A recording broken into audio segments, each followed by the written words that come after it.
an interesting interaction between the doctor and the patient. So, sabi ng doctor, how is your urination? The patient replies, normal, or it could be like this. Sabi ng doctor, do you go sometimes have burning urination? Ang reply ng patient is yes.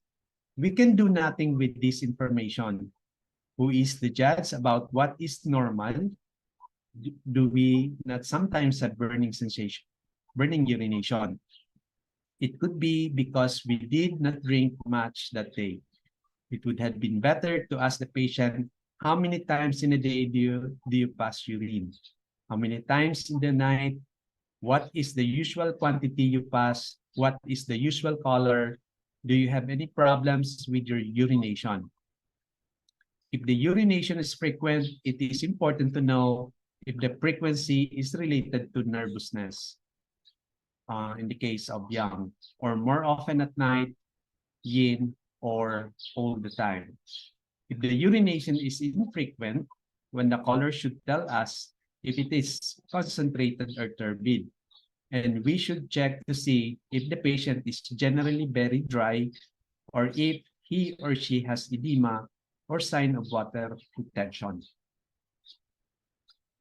So we have here the first tower diagram. Deficient ang yin, normal ang yang. So kidney yin deficiency, urination 2 to 3 times per day, little and concentrated, dry person. Next tower diagram, deficient ang yin, excess ang yang, urinary bladder heat. There is a scanty frequent 2 to 3 times per hour, urgent and painful urination. Next tower diagram, both yin and yang are deficient. There is kidney urinary cold. Often and little, worse at night and cold weather. Next tower diagram, normal ang yin, deficient ang yang. So there is a kidney yang deficiency, increased night urination. And yung next tower diagram, both yin and yang are deficient. So kidney yin and yang deficiency, leakage of water. There is an excessive thirst and excessive frequent urination, dry person. If these symptoms are present with heat, restlessness, and a red tongue, it could be heat in the upper warmer because the water in the kidneys cannot control the fire.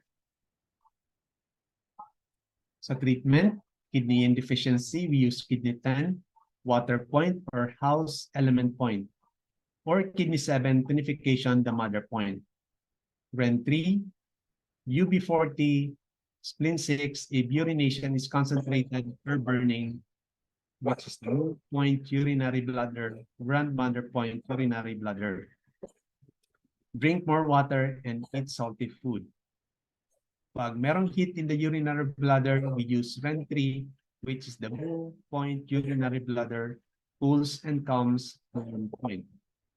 Spleen 6, the distal point of lower warmer. UB40 controls urinary bladder, yang on the controlling cycle. Bleeding cap on UB28, shoe point urinary bladder to release heat, rest, drink more water, keep warm. Kidney yang deficiency, UB23, shoe point of the kidney, kidney 3, grandmother point, increase yang in yin organ, UB67, tonification point, UB tonifies kidney yang indirectly. LI11, stomach 36, tonify yang organs in mother and grandmother elements.